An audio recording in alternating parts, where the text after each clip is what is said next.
ሰላም አብዱሰላም ረቢኦ ወይም አብዱ ሸገር እባላለሁ። የካሜራና ቪዲዮ ኤዲቲንግ ባለሙያ ነኝ።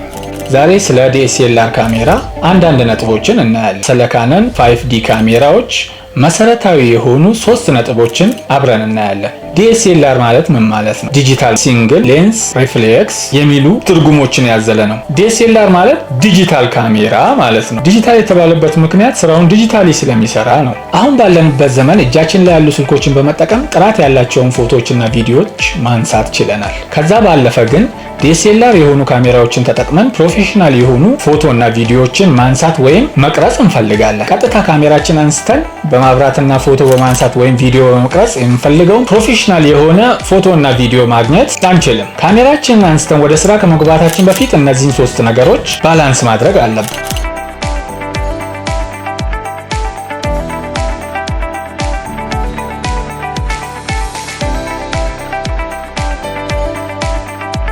በDSLR ካሜራ ፎቶ ወይም ቪዲዮ ስንቀርጽ ጠቃሚ ነገሮችን እንመልከት። ፎቶና ቪዲዮ ብርሃንን ካፕቸር የማድረግ አርት ነው ይባላል። ያነሳነው ፎቶ ወይም ቪዲዮ በጣም ብራይትነስ ሲበዛበት ቱ ማች ኤክስፖዝድ ሆነ ማለት ነው። በጣም ከጨለመና ዳርክ ከሆነ ደግሞ አንደር ኤክስፖዝድ ሆነ ማለት ነው። ስለዚህ በትክክለኛው መንገድ ወደ ካሜራችን የሚገባውን ብርሃን በመመጠን ያልጨለመ ወይም ደግሞ በጣም ያልነጣ ቪዲዮና ፎቶ ማግኘት እንችላለን ማለት ነው። ወደ ካሜራችን የሚገባውን ብርሃን እንዴት መመጠን እንደምንችል እስቲ እንመልከት። በDSLR ካሜራ ላይ ላይትን አፌክት የሚያደርጉ 3 ዋና ነገሮች ናቸው። እነሱም አንድ ላይ ሲጠሩ ኤክስፖዠር ትራያንግል ይባላሉ። እነዚህ 3 ነገሮችን ባላንስ በማድረግ ፐርፌክት ኤክስፖዠር እናገኛለን ማለት ነው። እነሱም ISO፣ አፐርቸር እና ሸተር ስፒድ ይባላሉ። ካሜራችን ላይ ፉል ኮንትሮል እንዲኖረን በመጀመሪያ ደረጃ የካሜራችንን ሞድ ማኑዋል ማድረግ አለብን። ስለዚህ ማንኛውንም ሴቲንግ በራሳችን መንገድ በማስተካከል የምንፈልገውን ውጤት ማግኘት እንችላለን ማለት ነው።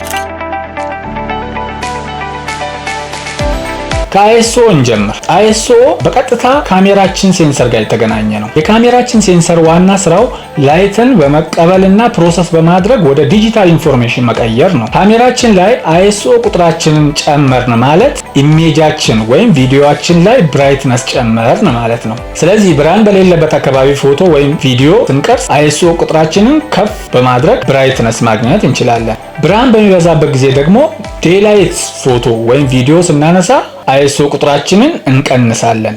እዚህ ጋር ግን መጠንቀቅ አለብን። ISO አብዝተን በምንጠቀምበት ጊዜ የምናገኛቸው ፎቶ ወይም ቪዲዮ ግሬን ይሆናል። ያ ማለት ዲጂታል ኖይዝ ያመጣብናል ማለት ነው። ስለዚህ በቻልነው መጠን ፎቶ ስናነሳ ወይም ቪዲዮ ስንቀርጽ ISO ቁጥራችንን ዝቅ አድርገን ልንጠቀም ይገባል። 2 አፐርቸር የሚገኘው በሌንስ ውስጥ ነው። አፐርቸርን ልክ እንደ አይናችን ሌንስ ቀዳዳ ቁጠሩት። አፐርቸር ወደ ካሜራችን የሚገባውን ብርሃን መጠን ለመቆጣጠር ሁነኛው መንገድ ነው። ብርሃን በሚበዛበት አካባቢ ፎቶ ስናነሳ ወይም ቪዲዮ ስንቀርጽ አፐርቸራችንን በማጥበብ ትንሽ ብርሃን ብቻ እንዲገባ በመፍቀድና ላይታችንን እንቆጣጠርበታለን ማለት ነው። ብርሃን በሌለበት ብራይትነስ ለማግኘት የአፐርቸር ቀዳዳችንን በማስፋት ብዙ ብርሃን እንዲገባ እናደርጋለን። አፐርቸር በኤፍ ቁጥር ነው የሚለካው። ዝቅተኛ ኤፍ ቁጥር ሰፊ ቀዳዳ ሲወክል፣ ከፍተኛ ቁጥር ያለው የኤፍ ቁጥር ጠባቡን ቀዳዳ ይወክላል። ስለዚህ ተቃራኒ ነው ማለት ነው። ተገላቢጦች ናቸው። ዝቅተኛ የኤፍ ቁጥር ሰፊ ቀዳዳ ሲሆን ከፍተኛ ቁጥር ያለው የኤፍ ቁጥር ደግሞ ዝቅተኛ ቀዳዳ ያለው ነው ማለት። በደንብ እንዲከፈት ስንፈልግ የኤፍ ቁጥርን ዝቅተኛ ቁጥር ላይ እናደርጋለን። ማጥበብ ስንፈልግ ኤፍ ቁጥራችንን እየጨመርን እንሄዳለን ማለት ነው። ትልቁ የአፐርቸር ጥቅም ዴፕዝ ኦፍ ፊልድ ነው። የምንፈልገውን ሰብጀክት ፎከስ ላይ በማድረግ ባክግራውንድ እና ፎርግራውንዱ ብለር እንዲሆን የምንፈልገውን ሰብጀክት ላይ ብቻ ፎከስ ላይ እንዲሆን ማድረግ እንችላለን። ሌላው ዴፕዝ ኦፍ ፊልድ ማንፈልግበት ጊዜ ይመጣል። ላንድስኬፕ በምናነሳበት ጊዜ ሁሉም ነገር ኢንፎከስ እንዲሆን እንፈልጋለን፣ እንዲታይልን እንፈልጋለን። ሁሉም ነገር ፎከስ ሆኖ ለማግኘት የኤፍ ቁጥርን ከፍ ማድረግ ማለት ነው። 3ኛ ሸተር ስፒድ። ሸተር ስፒድ የሚገኘው በሌንሳችን የካሜራ ቦዲ ውስጥ ነው። ብርሃን ወደ ሴንሰራችን ለማስገባት ይከፈታል። ብርሃን ወደ ሴንሰራችን እንዳይገባ ደግሞ በመዝጋት ይከላከልልናል ማለት ነው። ታዲያ ሸተር ስፒድ ማለት ሸተራችን ተከፍቶ ብርሃን ወደ ሴንሰራችን እንዲያልፍ የምንፈቅድበት ጊዜ ማለት ነው። የሚለካው ደግሞ በሰከንዶች ክፍልፋይ ነው። ለምሳሌ ሸተር ስፒድ 1/50ኛ ሆነ ማለት የ1 ሰከንድ 50ኛ ብርሃን ለማስተላለፍ ተከፍቶ ይቆያል ማለት ነው። ሸተር ስፒድ ለሁለት ነገሮች ይጠቅመናል። አንደኛው ፍጥነት ያለውን ነገር ብለርድ ሳይሆንብን በፍጥነት ፎቶ ለማንሳትና ቪዲዮ ለመቅረጽ ያስችለናል። ለምሳሌ ይህን ፎቶ እንመልከት። ፎቶ ኤ በአነስተኛ ሸተር ስፒድ ስለተነሳ በፍጥነት ካፕቸር ሊያደርግ ስላልቻለ ብለር የሆነ ኢሜጅ አግኝተናል። እንዲሁም ሰውየውን በጥራት ማግኘትም አልቻልንም። ሌላው ፎቶ ቢን እንመልከት። ፎቶ ቢ በከፍተኛ የሸተር ስፒድ ፍጥነት የተነሳ ነው። ሰውየው ከካሜራው እይታ ሳይጠፋ በፍጥነት አንስቶታል ማለት። ስለዚህ ፉሊ ፎከስ የሆነ ፎቶ ሰጥቶናል። ሁለተኛው ብርሃን ወደ ሴንሰር የሚገባበትን የጊዜ ቆይታ በማሳጠር እንዲሁም በማስረዘም የምናነሳውን ፎቶ ወይም የሚቀርጸውን ቪዲዮ ብራይትነስ እንድንቆጣጠርም ያስችለናል። ሸተር ስፒድ በፍጥነት ተከፍቶ የሚዘጋበት ጊዜ ያ ማለት ከፍተኛ ፍጥነት ያለው ሸተር ስፒድ በምንጠቀምበት ጊዜ አነስ ያለ ብርሃን ብቻ እንዲገባ ስለምናደርግ የምናገኘው ፎቶ ወይም ቪዲዮ የጨለመ ይሆናል። ቪዲዮ ስንቀርጽ ሸተር ስፒድ እንዴት እንደምንጠቀም አንድ ህግ አለ። እሱም ቪዲዮ የምንቀርጽበትን ፍሬም ፐር ሰከንድ ቁጥር በሁለት አባዝተን የምናገኘው ውጤት ለሸተር ስፒድ መጠቀም ነው። ለምሳሌ 25 ፍሬም ፐር ሰከንድ ቪዲዮ ለመቅረጽ ከፈለግን ማድረግ ያለብን የሸተር ስፒድ ፍጥነትን 50 ማድረግ ማለት ነው።